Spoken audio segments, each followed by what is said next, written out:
આજના વિડીયોમાં જાણીશું રસોડામાં વપરાતા એક મસાલા વિશે, તો જેને આપણે અજમો એવા નામથી ઓળખીએ છીએ. તો અજમા વિશે તો જ્યોતિષશાસ્ત્ર અનુસાર અજમો આપણા જીવન પર શું અસર કરી શકે છે તેના વિશે જાણીશું.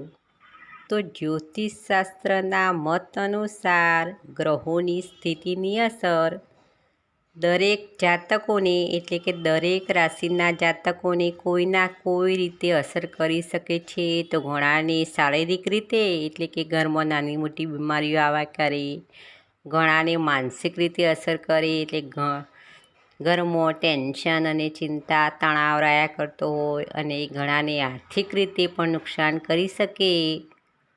તો આ ગ્રહોની અસર દૂર કરવા આપણે અમુક નાના ઉપાયો કરતા હોઈએ છીએ અને નાના ટોટકા પણ અપનાવતા હોઈએ છીએ. તો આજે રસોડામાં વપરાતા એક અજમા વિશે, જેને આપણે અજમો કહીએ છીએ, તેના વિશે વાત કરીશું. તો જ્યોતિષશાસ્ત્રના મત અનુસાર અજમો તેનો સંબંધ શનિ અને રાહુના ગ્રહ સાથે સંકળાયેલ છે.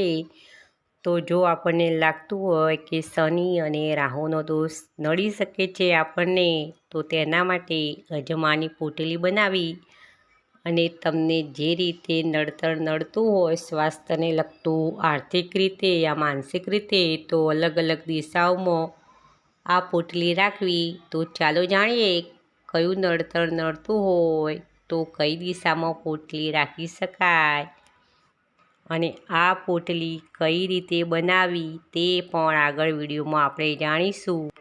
તો પહેલાં જાણીએ પૂર્વ દિશા વિશે. તો પૂર્વ દિશા એ સૂર્ય ઉદયની દિશા હોવાના કારણે સકારાત્મક ઉર્જાનો સંચાર વધુ કરે છે, અને આ દિશામાં દેવી દેવતાઓનો પણ વાસ રહેલો છે એવું કહેવામાં આવે છે. તો આ દિશામાં જો અજમાની પોટલી રાખવામાં આવે તો તે વધુ અતિ ઉત્તમ ગણાય છે. તો આ દિશા સકારાત્મક ઉર્જાનો સંચાર કરે છે. તો અજમાની પોટલી રાખવાથી દરેક રીતે તમને ફાયદાકારક સાબિત થઈ શકે છે. પછી જોઈશું ઉત્તર દિશા વિશે. તો જો તમને આર્થિક રીતે નુકસાન પડતું હોય, એટલે ઘરમાં પૈસાની તંગી વર્તાતી હોય, તો ઉત્તર દિશામાં અજમાની પોટલી રાખવી. તો ઉત્તર દિશા એ કુબેરજીની દિશા કહેવામાં આવતી હોય છે. તો આ દિશામાં જો અજમાની પોટલી રાખવામાં આવે તો ધન વૈભવની કોઈ કમી નડતી નથી એવું જ્યોતિષશાસ્ત્રના મત અનુસાર કહેવામાં આવે છે. પછી જોઈએ પશ્ચિમ દિશા. તો પશ્ચિમ દિશાના સ્વામી શનિ ગ્રહ ગણાય છે, અને આ અજમો એ પણ શનિ ગ્રહ સાથે સંબંધ રાખે છે.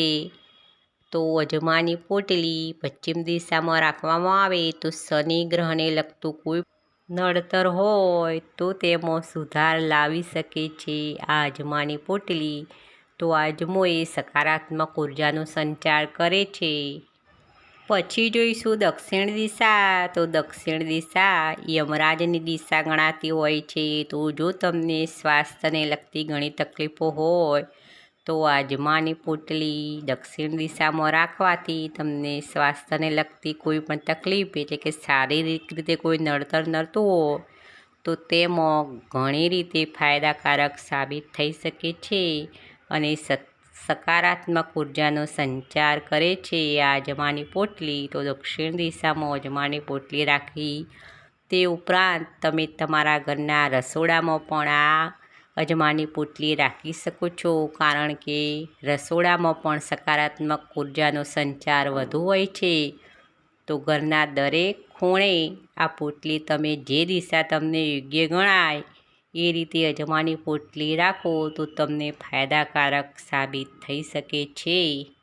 તો હવે જાણીએ આ અજમાની પોટલી બનાવી કઈ રીતે. તો લાલ કલરનું કપડું, કાળા કલરનું કપડું કે સફેદ કલરનું કપડું લેવું. આ 3 રંગનું જ કપડું લેવું, અને હા, કપડું નાનું જ હોવું જોઈએ. 1 ચમચી એટલે કે નાનકડી જે ખાવામાં ઉપયોગ કરતા હોઈએ, આશરે 25 ગ્રામ જેટલું અજમો આવી શકે એટલું જ કપડું લેવું, અને તેને પોટલી બાંધી અને દોરો બાંધી દેવો, અને હા, કોઈની નજરમાં આવે નહીં એ રીતે જ રાખવું.